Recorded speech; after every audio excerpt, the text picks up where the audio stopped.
وسلم تسليما مزيدا أما بعد.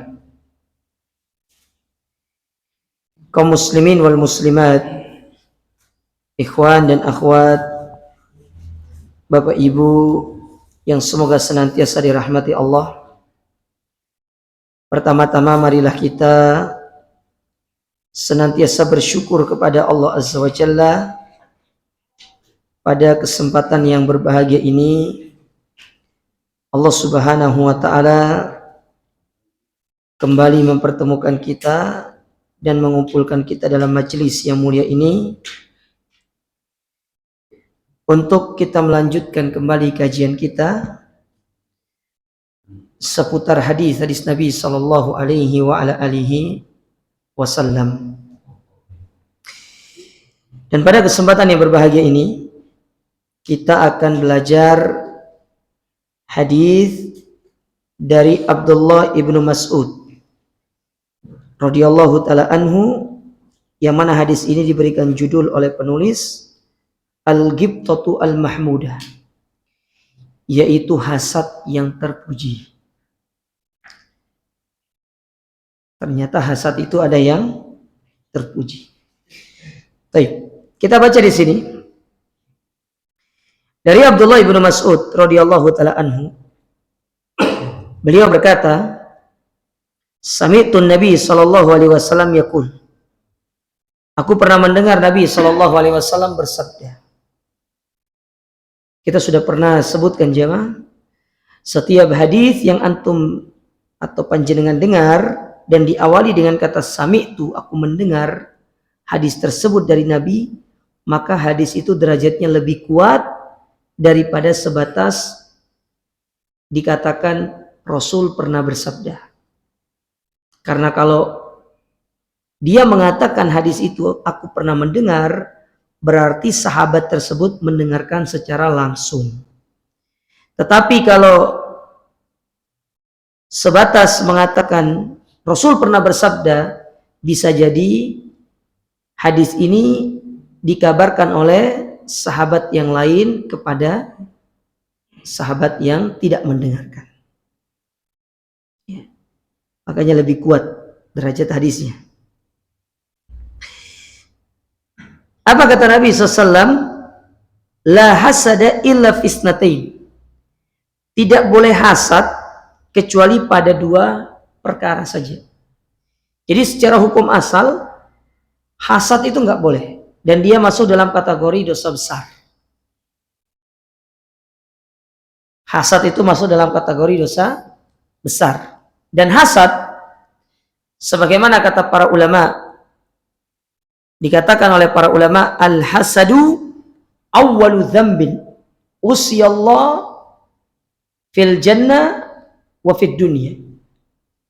Hasad itu adalah dosa pertama yang Allah Ta'ala dimaksiati di surga dan di dunia.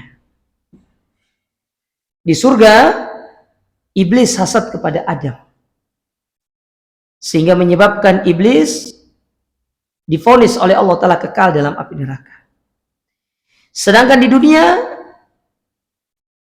dua anak Adam yang bernama Qabil dan Habil, mereka hasad satu dengan yang lainnya, sehingga menyebabkan akhirnya salah seorang di antaranya terbunuh. Itu disebabkan karena lantaran salah satunya dia hasad. Jadi dosa yang pertama kali Allah dimaksiati itu adalah dosa hasad. Makanya hasad ini berbahaya. Ini bukan perkara yang sepele, hasad ini. Namun ternyata hasad ini dikecualikan dari dua hal, dua kondisi. Artinya kita boleh hasad kepada orang kalau kita mendapati orang tersebut pada dua kondisi ini. Kondisi yang pertama, rajulun atahu Allahu malan fasallata ala halakatihi fil haq. Yaitu seorang yang diberikan harta oleh Allah Subhanahu wa Ta'ala, dan ternyata harta tersebut dia gunakan pada jalan yang benar. Dia punya harta, dia berinfak, dia kasihkan kepada keluarganya, dia memberikan kepada orang tuanya, dia keluarkan di jalan Allah, dia kasih orang yang membutuhkan. Nah, kita melihat orang-orang seperti ini, dia punya harta, dia pakai untuk beribadah kepada Allah, lalu terbesit dalam diri kita, saya ingin seperti dia, saya hasad sama dia, maka ini boleh, ini diperbolehkan. Kemudian yang kedua, warajulin atahu Allahu hikmatan, itu seorang yang Allah berikan ilmu agama, fahuwa yakdi biha wa yu'allimuha, yang mana dengan ilmu agama tersebut dia mengamalkannya, menjalankan apa yang menjadi kewajiban dari ilmu itu. Karena ilmu itu tidak sebatas kita hanya mengetahui, tetapi ilmu tersebut harus diamalkan. Makanya para ulama mengatakan tidaklah ilmu dikategorikan sebagai ilmu yang bermanfaat sampai ilmu itu diamalkan. Kalau belum diamalkan, maka ilmu itu belum dikatakan sebagai ilmu yang bermanfaat. Makanya untuk melihat apakah ilmu yang kita miliki dari urusan agama ini sudah menjadi ilmu yang bermanfaat, kita lihat dari pengamalan kita. Apakah kita sudah mengamalkan atau tidak. Kayak misalkan contoh, kita paham tentang masalah hasad ini nggak boleh. Itu sudah belajar. Sekarang prakteknya, apakah keseharian kita ini kita hasad kepada orang atau tidak? Tapi kalau kita masih hasad padahal kita sudah punya ilmu, maka kita belum dikatakan memiliki ilmu yang bermanfaat. Berarti ilmu yang kita pelajari hanya sebatas sebagai pengetahuan, maklumat. Ya. Maklumat.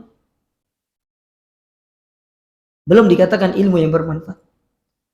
Sekarang coba lihat, sudah berapa lama kita belajar, pengajian-pengajian kita ikuti, kita duduk di satu pengajian ke pengajian berikutnya dari ustadz-ustadz yang berbeda dengan menyampaikan berbagai macam ilmu. Pertanyaannya simpel, sudah diamalkan atau belum? Kalau belum, berarti apa yang kita pelajari selama ini hanya sebatas sebagai maklumat. Dan kita tidak ingin bahwasanya ilmu itu hanya sebatas maklumat, tapi harus membuahkan amal. Wa yu'allimuha, dan dia mengajarkan ilmu itu kepada orang. Nah, kita lihat orang seperti ini, dia punya ilmu, diamalkan ilmunya, diajarkan kepada orang. Lalu kita yang fakir akan ilmu ini mengatakan dalam diri kita, saya iri sama orang itu. Dia punya ilmu, dia beramal, lalu kemudian dia mengajarkan, saya ingin seperti dia, saya iri sama dia. Maka kata para ulama, ini tidak ada masalah. Nah, ini dua kondisi kita boleh hasad. Yang pertama kepada orang yang diberikan harta, sedangkan yang kedua kepada orang yang diberikan ilmu. Selain daripada itu, tidak boleh kita hasad. Ya, tidak boleh kita hasad.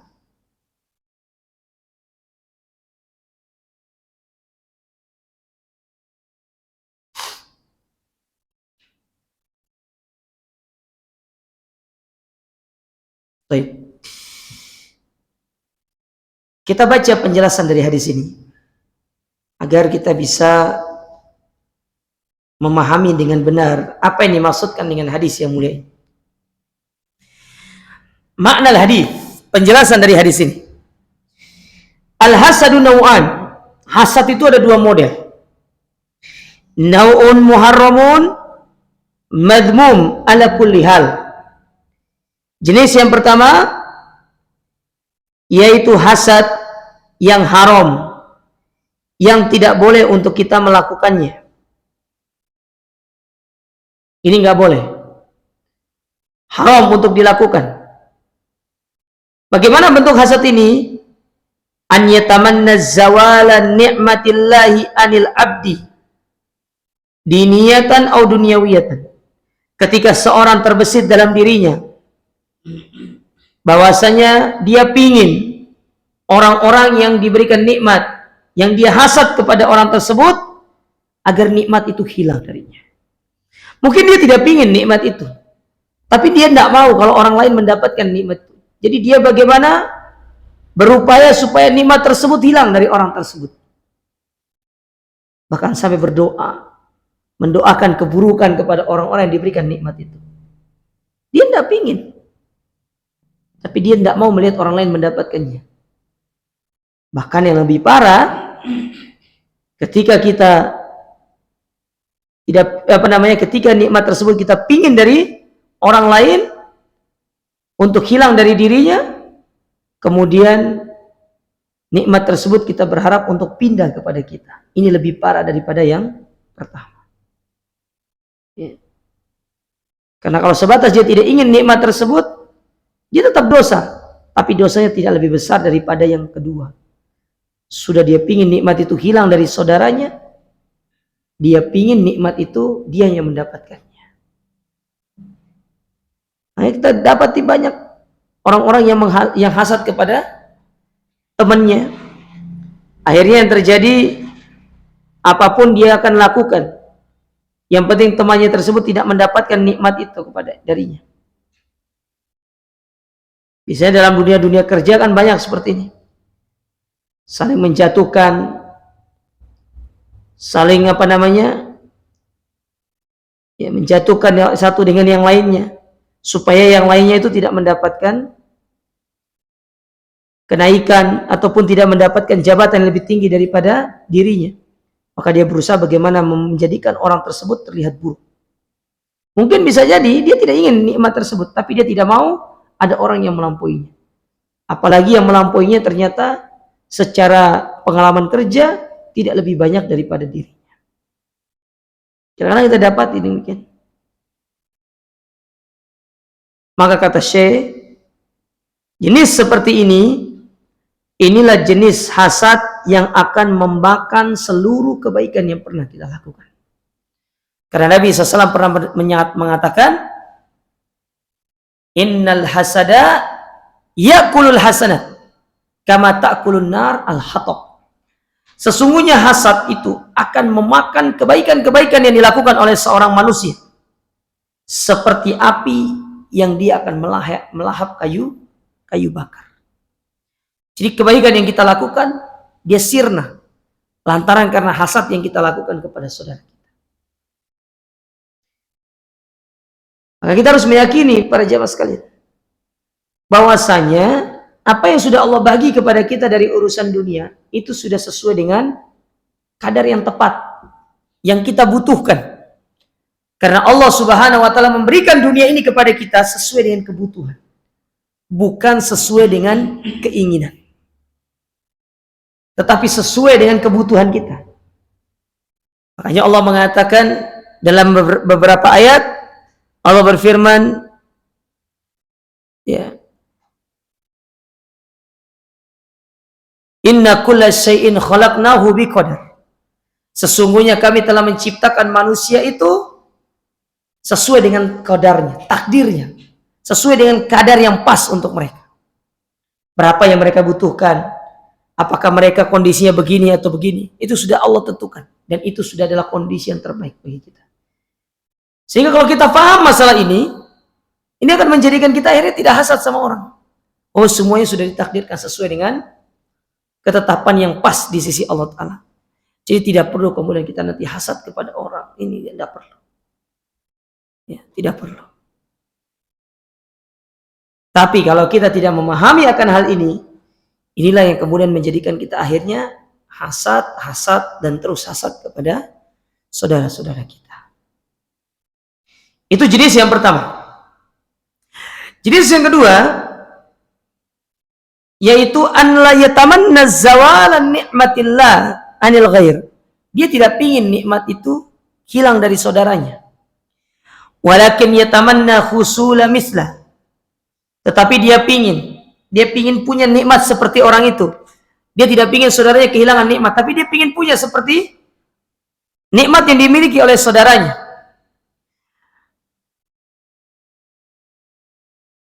Ya.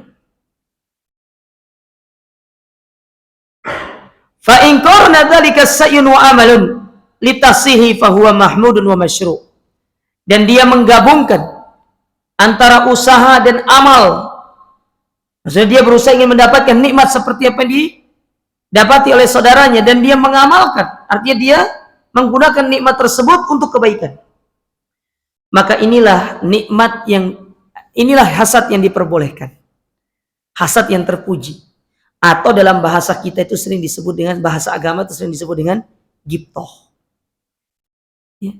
Jadi yang kedua ini, kita lihat saudara kita dia punya nikmat. Dia dapatkan kebaikan dari Allah. Kita pingin seperti dia. Lalu kita berusaha untuk bisa mendapatkan nikmat seperti dia. Tetapi kita tidak berharap nikmat yang dia miliki itu hilang. Hanya kita pingin seperti dia. Kita pingin melakukan kebaikan seperti yang dilakukan oleh orang yang kita lihat tadi. Maka hal ini tidak tercela. Berbeda dengan yang pertama. Dia berharap nikmat itu hilang dari saudaranya. Meskipun dia tidak memilikinya. Lebih-lebih kalau dia berharap nikmat yang dimiliki oleh saudara itu berpindah kepada dia. Dan hilang dari saudaranya. Maka ini lebih parah daripada sebatas hanya kita ingin sekedar supaya nikmat itu hilang dari orang lain. Tapi yang kedua ini beda. Dia ingin dia punya nikmat seperti itu. Namun tidak ada dalam dirinya keinginan supaya saudara-saudaranya itu kehilangan nikmat tersebut. Tapi dia ingin seperti orang itu. Karena dia melihat saudara itu kok baik sekali, kok dermawan, saya ingin seperti dia. Maka dia berdoa, berusaha untuk mencari nikmat seperti orang itu. Dan dia beramal seperti orang tersebut. Maka dalam kondisi ini tidak ada masalah. Dan ini disebut dengan ghibthah. Ya, ghibthah itu adalah kita hasad kepada saudara kita dalam nikmat harta ataupun nikmat ilmu. Dan kita tidak berharap nikmat itu hilang dari orang lain. Jadi bedanya hanya pada poin tidak berharap nikmat itu hilang. Itu aja poinnya. Kalau sudah kita berharap nikmat itu hilang, maka masuk dalam kategori hasad yang terlarang. Tapi kalau kita tidak berharap nikmat itu hilang, dan kita kepingin seperti dia, karena dia melakukan dalam kebaikan, maka itu dimasukkan dalam kondisi ghibthah. Boleh. Ya. Diperbolehkan. Apalagi kalau antum melihat orang melakukan kebaikan, antum pingin seperti dia. Maka itu sangat dianjurkan. Baik.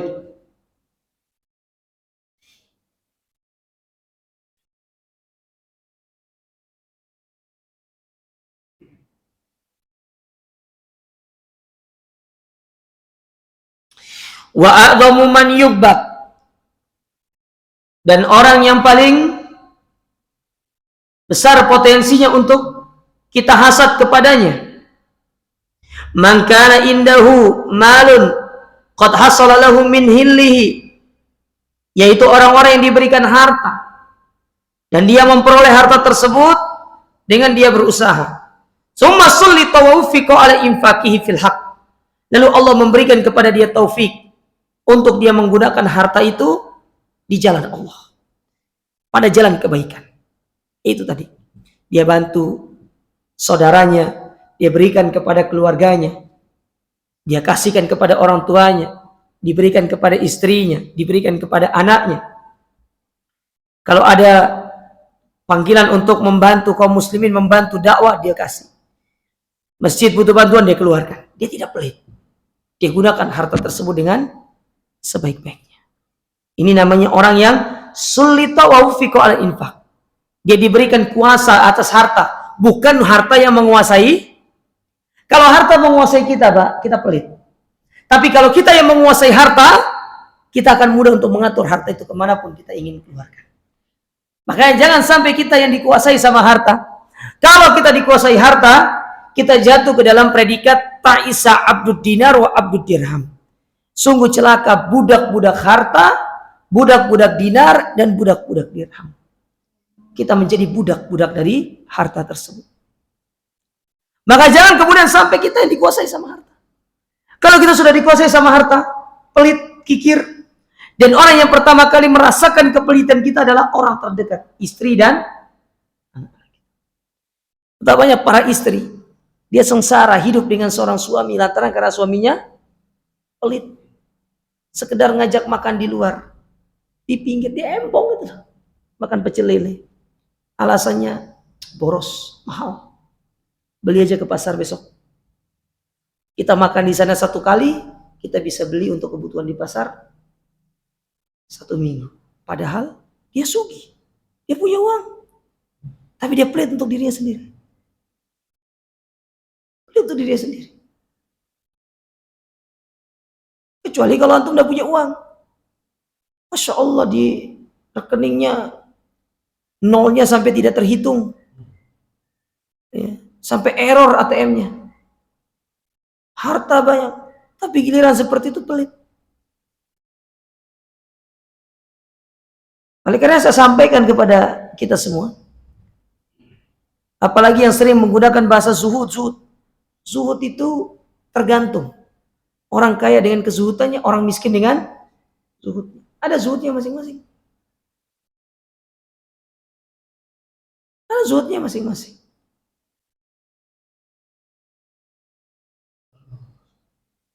Punya uang, antum tidak mau keluarkan, antum tidak mau, bahkan istri antum tidak mau belikan sesuatu, sehingga dia merasa tersiksa. Yang pertama, antum zalim. Antum zalim kepada istri dan anak antum. Yang kedua, antum pelit, antum kikir. Apa enaknya hidup kita pelit? Harta yang kita kumpulkan, yang kita simpan, dan tugas dan tujuannya untuk bermegah-megahan, diingatkan kita sama imam tadi. Alhaakumut takatsur. Bermegah-megahan menjadikan kalian lalai. Menjadikan kalian lalai untuk beribadah kepada Allah. Bayangkan, karena ingin mendapatkan predikat dia yang paling megah, dia menghabiskan seluruh usianya untuk mengumpulkan harta duniawi. Tahu-taunya Allah katakan hatta zurtumul, usianya tinggal bentar lagi masuk kubur. Bentar lagi masuk kubur.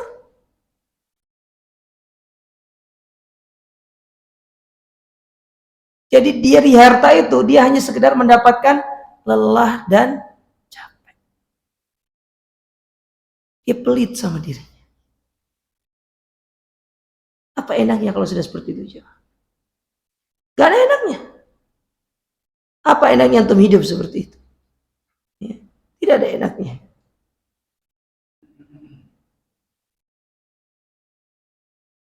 Oleh karena itu para jamaah sekalian, ketika kita diberikan harta, lalu kita diberikan taufik oleh Allah Ta'ala untuk menggunakan harta tersebut, itulah yang terbaik. Dan inilah yang dikatakan oleh Nabi SAW tadi, bentuk kita hasad kepada orang yang boleh.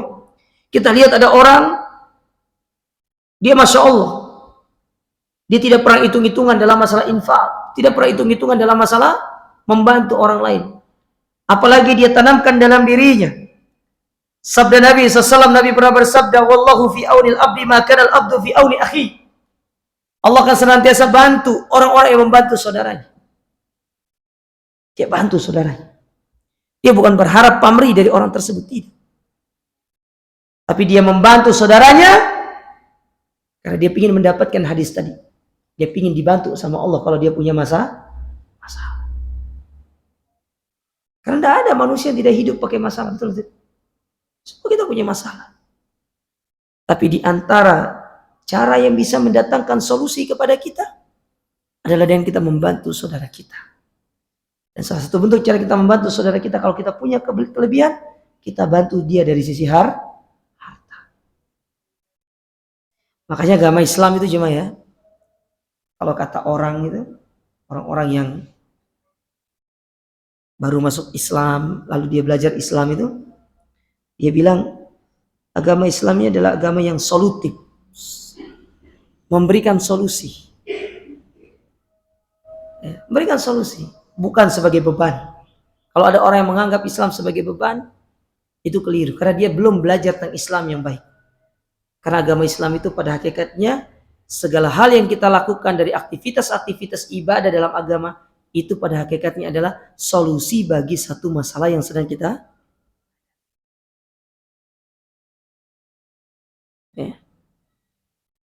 Bahkan andai kata kita belum punya masalah, tapi kemudian kita membantu saudara kita yang tertimpa musibah atau masalah, berarti kita sudah mengambil solusi terlebih dahulu sebelum masalah itu dah. Ya kan agama Islam luar biasa aja. Berarti kita sedang menabung solusi gitu. Kalau masalahnya datang, Allah tinggal kirimkan solusi itu. Allah kirimkan. Cuma kitanya nggak sadar. Baik. Fil hukuk al-wajibah wal mustahabbah. Dia mengeluarkan harta tersebut pada hak-hak yang wajib dan hak-hak yang sunnah. Mana yang wajib? Zakatul mal. Itu wajib. An-nafaqah, nafkah yang kita keluarkan untuk orang-orang terdekat kita. Ya. Orang-orang terdekat kita.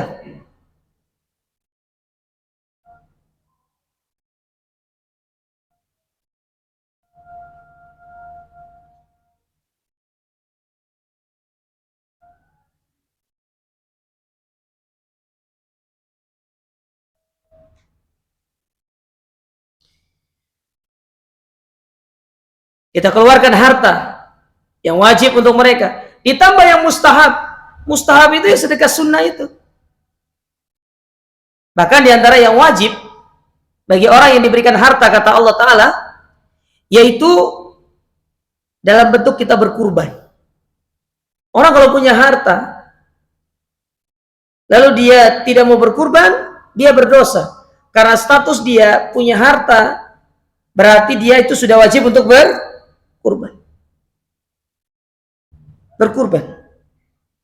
Tinggal dipilih ya hewan apa yang ingin dia sembelih.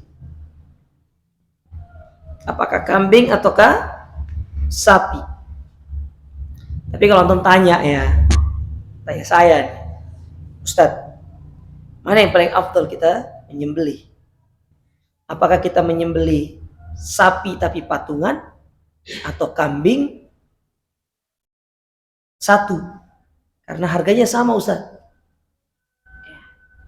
Kalau nonton tanya saya, maka jawabannya Nabi itu setiap tahun dia berkurban kambing. 2 kambing setiap tahun. Nabi tidak memilih opsi onta, tetapi Nabi memilih kambing. Cuma masalahnya jemaah, kadang-kadang masyarakat kita nggak suka kambing. Itu dia jadi masalah itu. Padahal kambing itu adalah hewan yang rendah kolesterol. Ya, orang yang tidak bisa makan kambing, itu hidupnya tidak sempurna. Iya. Kambing itu hewan yang luar biasa. Iya. Kalau ada orang bilang makan kambing itu kolesterolnya tinggi, hoax. Padahal yang tinggi itu apa? Sapi. Apalagi susu kambing. Susu kambing secara lemak lebih rendah daripada susu sapi. Dan secara kesehatan susu kambing lebih bagus daripada sapi. Nah, itu masalahnya. Terus gimana caranya, Ustaz? Nah, caranya kata para ulama, kalau antum punya uang lebih, antum kurban dua-duanya. Antum patungan sapi dan antum beli. Yang kambing antum ambil bagian untuk diri antum makan, yang sapi antum bagikan untuk tetangga. Ya. Kalau orang yang belinya bagus, kambing itu tidak akan bau. Biasanya sih ini nggak tahu, ini kan teori ya kata orang-orang. Saya pernah praktek sih dan benar. Katanya kalau mau nyembelih supaya kambingnya tidak bau, itu diantaranya jangan sampai pas napasnya di dalam. Tunggu napasnya itu sampai keluar baru digorok. Katanya sih begitu. Dan ya ada benernya karena saya pernah praktek itu benar gitu loh. Cuma apakah ini melazimkan pasti atau tidak kan Wallahu a'lam, kita tidak ngerti kan. Ya. Nah itu cara kita membelanjakan harta yang benar. Kita berkurban. Saya tuh heran sama orang-orang yang mengatakan kalau disuruh kurban tidak mau. Katanya belum punya harta. Tapi giliran beli sepeda motor cash 25 juta mampu. Kif kita itu. Beli sepeda motor cash 25 juta katanya mampu. Tapi kita disuruh kurban, belum ada duit. Belum punya uang. Gimana ini maksudnya? Nah, inilah yang kurang dari kita dari pengamalan masalah harta itu. Kita belum bisa membedakan mana yang menjadi perkara yang wajib dan mana menjadi perkara yang mustahab. Jadi saya katakan, orang punya harta lalu dia tidak berkurban, dia berdosa. Karena dia sudah statusnya dia statusnya wajib. Ya. Fa inna hadza min a'dhamil burhan 'ala al-iman wa min a'dhami anwa'il ihsan. Maka mengeluarkan harta dalam bentuk kita bersedekah, kita berkurban, itu adalah bukti akan benarnya keimanan kita. Karena iman itu bukan sekedar diucapkan dengan lisan, tetapi butuh pembuktian. Apa bukti dari iman itu? Kita wujudkan dalam bentuk kalau punya harta dikeluarkan. Makanya Nabi SAW mengatakan apa? Was-shadaqatu burhan. Sedekah itu adalah bukti. Jangan mengaku Anda beriman kalau Anda belum berani bersedekah. Jangan Anda mengatakan diri Anda beriman, tapi belum berani untuk mengeluarkan harta buat berkurban. Jangan. Karena itu merupakan bukti dari keimanan kita. Keimanan yang hakiki, yang sejati itu dibuktikan dengan kita mengeluarkan apa yang kita miliki. Makanya Nabi SAW itu, Nabi itu tahu Nabi, kehidupan beliau sederhana. Tapi sekalinya memberikan infak, pernah ada orang datang ke Nabi SAW minta kambing. Apakah Nabi ngasih satu? Nabi tidak kasih satu, Nabi tidak kasih dua. Berapa Nabi kasih? Kasih satu, tapi satu lembah. Isinya kambing. Atau bayangkan kalau kita dikasih satu masjid, ini isinya kambing. Kira-kira berapa kambing? 50 ada? Masuk? 100? Bayangkan 100 kambing. Sekali infak. Sekarang kita taruhlah harga kambingnya 3,5 juta. Kali 100. Berarti 350 juta. Nabi sekali infak 300. Makanya orang-orang yang baru datang ke Nabi SAW, yang dapat kambing itu, dia pulang ke kaumnya ngomong, masuk Islam. Masuk Islam. Kenapa? Karena Muhammad kalau sudah memberi tidak takut fakir. Padahal kalau kita pikir kehidupan Nabi SAW, lihat kehidupan Nabi. Aisyah pernah menceritakan, 3 bulan kompornya Nabi tidak pernah nyala. Karena tidak ada yang dimasak. Coba kompor antum, udah usah 3 bulan lah Pak, 3 hari nggak nyala. Kira-kira istri gimana di rumah? Mas, pulangkan aku. Nabi 3 bulan kompornya tidak nyala. Dan istri-istri Nabi tidak pernah protes. Tidak pernah protes.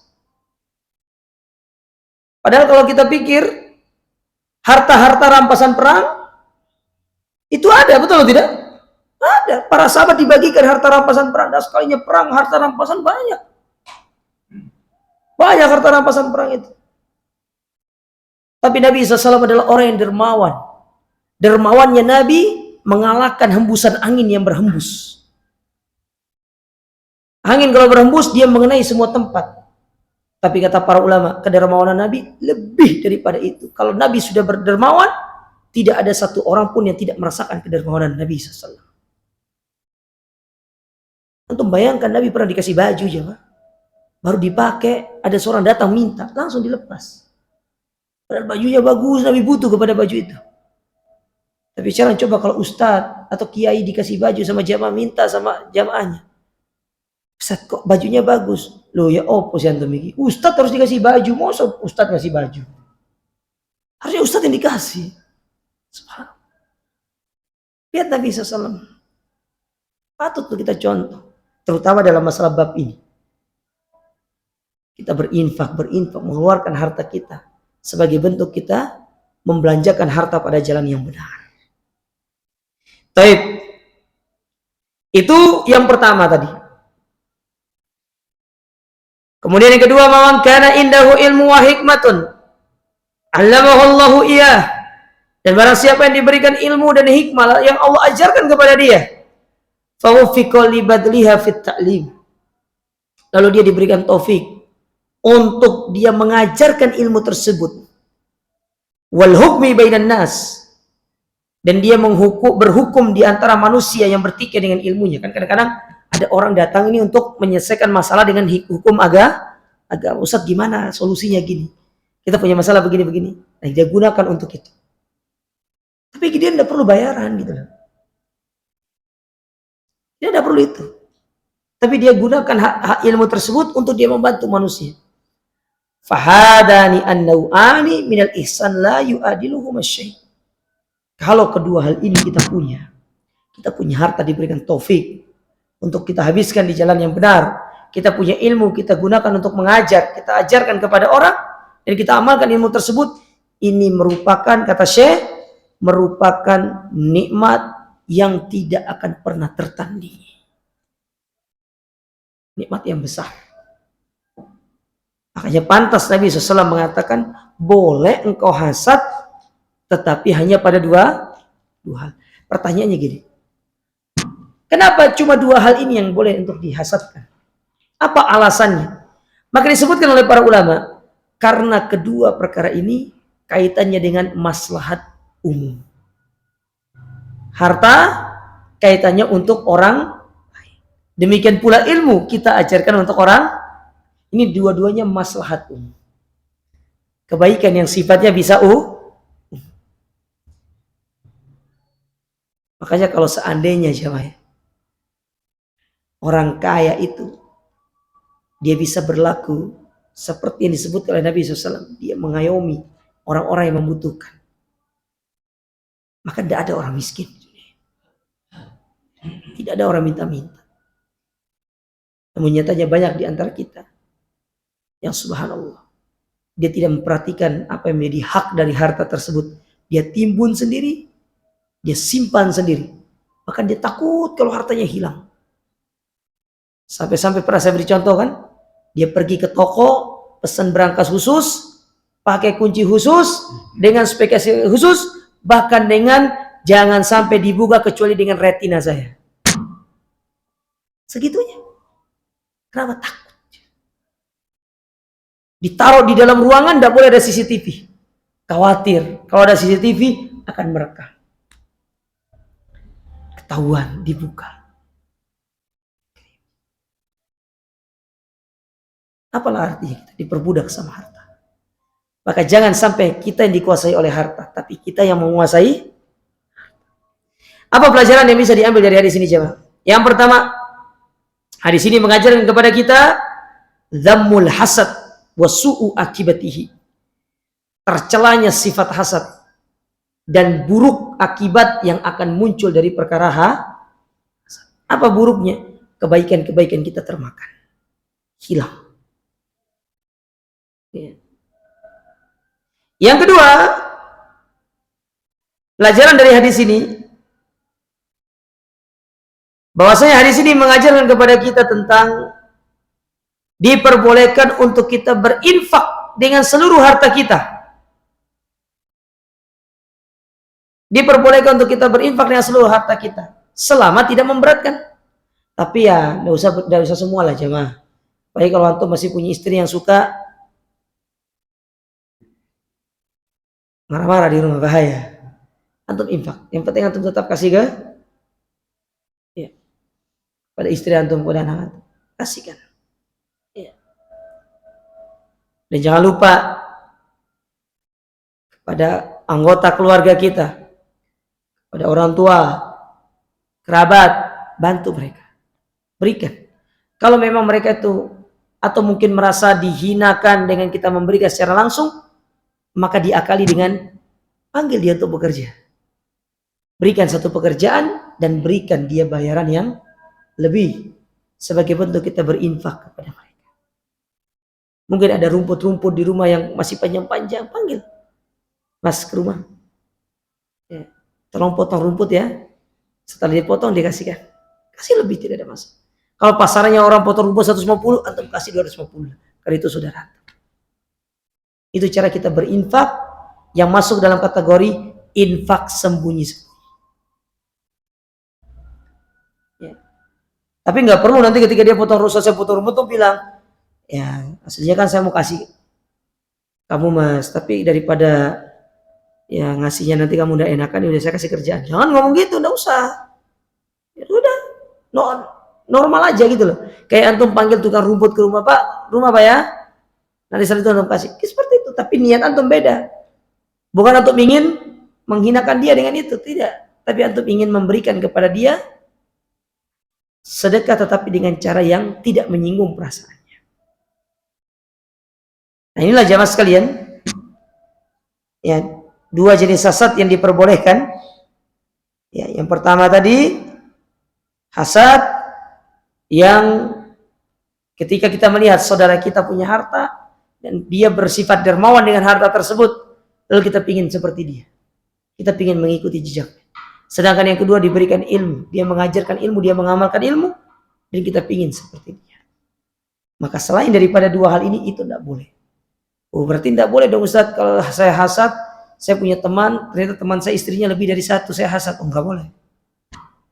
Itu tidak boleh kalau itu. Ya tidak diperbolehkan. Hanya pada bab dua ini kita boleh hasad. Dan ini selagi tidak kita berharap nikmat itu hilang dari saudara kita.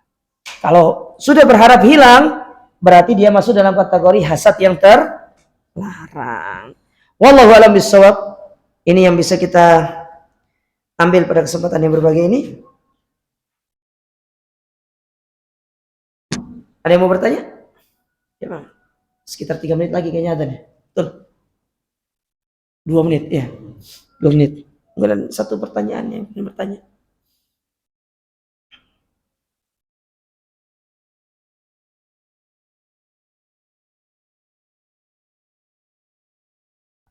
Kalau tidak ada, kita cukupkan sampai di sini.